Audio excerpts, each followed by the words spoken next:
Hello, my name is Evangelos Albanis. I am from National and Kapodistrian University of Athens. My collaborators are Iridanos Loulas, Grigorios Zouros, and Kosmas Tsakmakidis. And the title of my talk is Tuning the Forward Scattering of Magneto-Optical Particles by Complex Frequency Incident Fields. Let me now make a brief introduction into the subject. It has long been known from the antenna theory that if you combine an electric dipole and a magnetic dipole with equal amplitudes, you can produce a unidirectional so-called Huygens source having ideal polarization characteristics. This idea can be transferred to Mie resonators, which support multipolar resonances of either electric or magnetic type. Suppose that you have a magnetic dipole together with an electric dipole. The arrows denote the phases. When the phases interfere in the forward direction, we have forward scattering. And if the phases interfere in the back direction, we have backward scattering. The Kerker effect has a plethora of applications. You can see here one example where you have an emitter in the proximity of a Mie resonator with a Kerker point, and the emission from the emitter becomes directional. Now, we discussed until now only electric dipoles and magnetic dipoles, but the Kerker effect is more general and can be produced by a variety of combinations between different multipoles. As an example here, we have an electric dipole together with an electric quadrupole that produce a Kerker resonance or with forward scattering. Now, suppose that we have an infinite high index dielectric cylinder.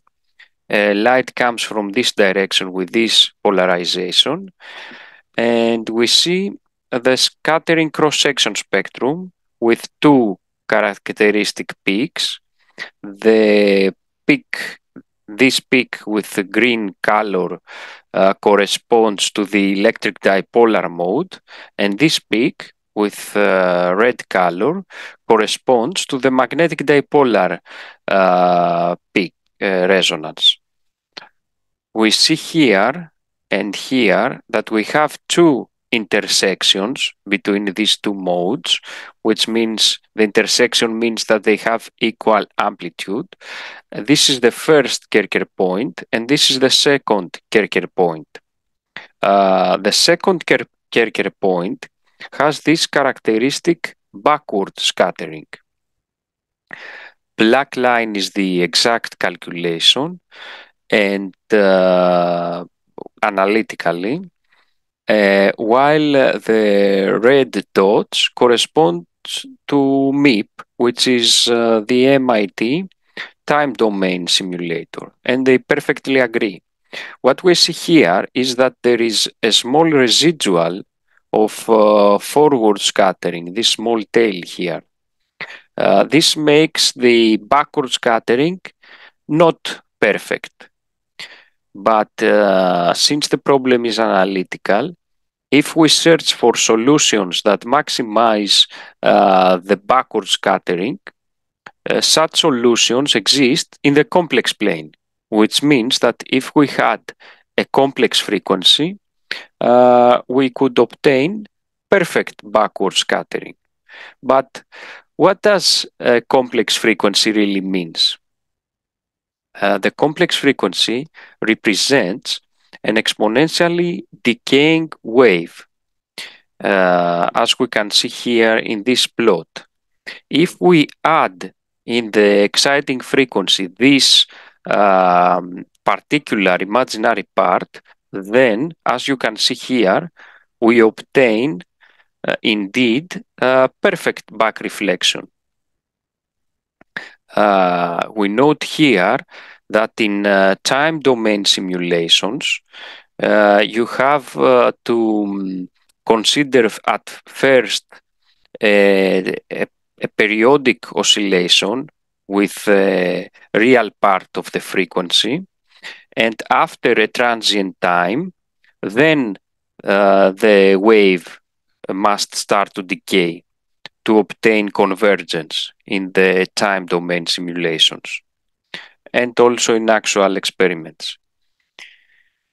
Now, this imaginary part in the frequency corresponds to a so-called virtual gain, while the resonator emits more energy stored from previous cycles than the energy incoming to the resonator. This idea was originally proposed in this paper when they considered the backward scattering from a dielectric spherical particle, but our independent calculations in infinite cylinders, as we saw before, reproduce this behavior.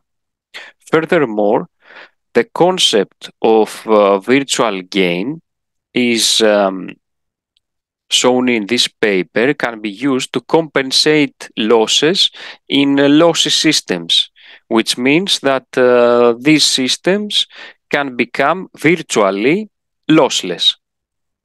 Now, our results that I will show you now involve the oblique Kerker effect, which is a concept introduced for the first time here, and the concept of anisotropic virtual gain, and the combination between these two concepts, as we can see now. Now, let's assume that we have an infinite cylinder consisting from a high-index dielectric core and an active magneto-optical coating. Magneto-optical coating means that in the presence of an external magnetic field, the permittivity of the coating becomes a tensor, as you can see here. Now, if we plot the scattering cross-section, the total scattering cross-section is shown here with the blue line, and the line is the exact calculation, and stars are COMSOL, and they perfectly agree. And with a red line, we have the magnetic dipolar contribution, with green line the electric dipolar contribution, and with black line the electric quadrupolar contribution. We note here that this multipolar decomposition is inherent in our method, and so it's easy to plot them separately. As you can see here with the pink dot, there is an intersection between the electric dipolar and the electric quadrupolar contributions, meaning they have equal amplitudes, and we expect that they produce a Kerker resonance. If we plot the radiation pattern at this point, we see indeed a directional scattering, but the scattering lobe is rotated at almost minus 50 degrees. This is what we have called as the oblique Kerker effect. If we dig a little bit further to understand this effect, we note here that this is the scattering cross-section. The modes with m equals to 0 correspond to magnetic dipolar contribution. M equals plus minus 1 electric dipolar, and m equals plus minus 2 electric quadrupolar.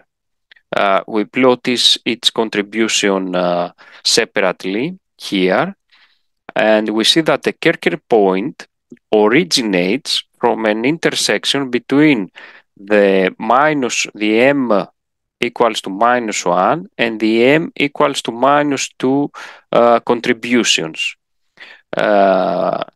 Since they are complex numbers with equal amplitudes, we want to plot them as vectors in the complex plane to see what happens with their phases.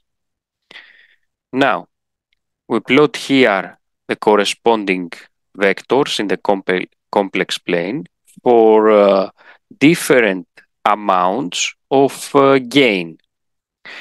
The gain in the material, we said before that the coating is an active material, and as we see, by increasing the gain, the phase difference between the two vectors changes. This change in the phase difference results in these radiation patterns where the scattering angle also changes. And if we plot more values of the gain, we see that the rotation or scattering angle changes almost linearly with respect to the phase difference between these two vectors. So we can keep in mind that changing the anisotropic gain, because we have anisotropy, as said in the previous, as shown in the previous slide, results in a change in the scattering angle.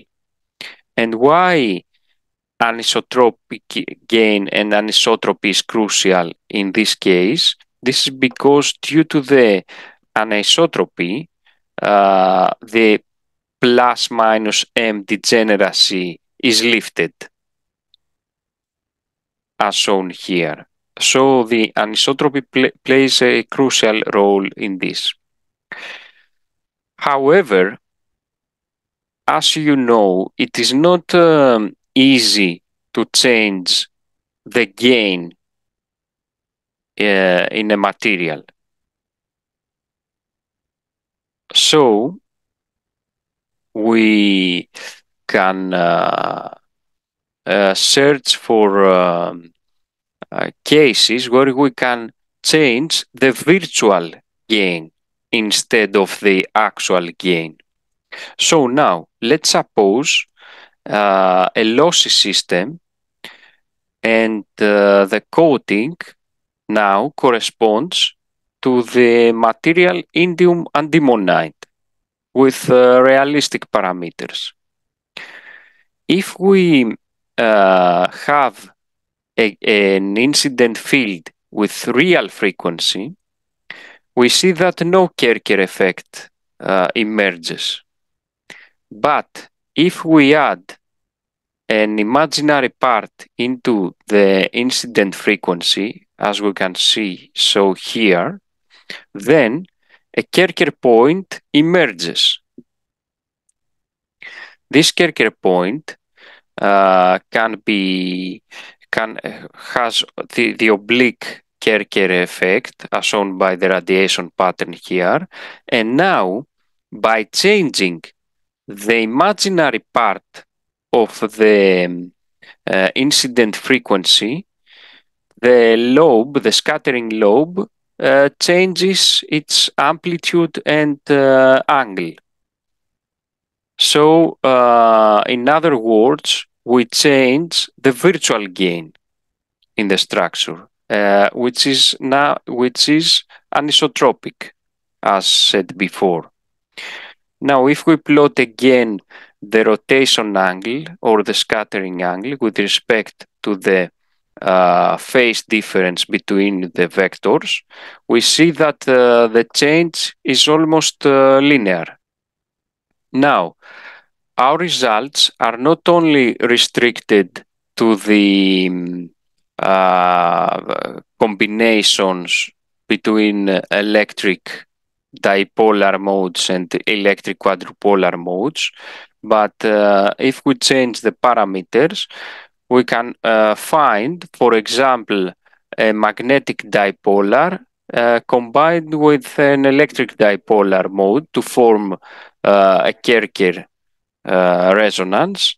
And as you can see here, the radiation pattern, the scattering angle is almost 80 degrees. And if we change the virtual gain in this configuration, the radiation pattern again changes. And this is a web page where you can interactively, if you want, can change the parameters, every parameter of the system, and find your own Kerker points and radiation patterns. So to conclude, we discussed the concept of the oblique Kerker effect in magneto-optical structures, the concept of anisotropic virtual gain using complex frequency excitation, and the control of the magnitude and angle of the oblique Kerker effect through the anisotropic virtual gain. And now I want to thank you for your attention.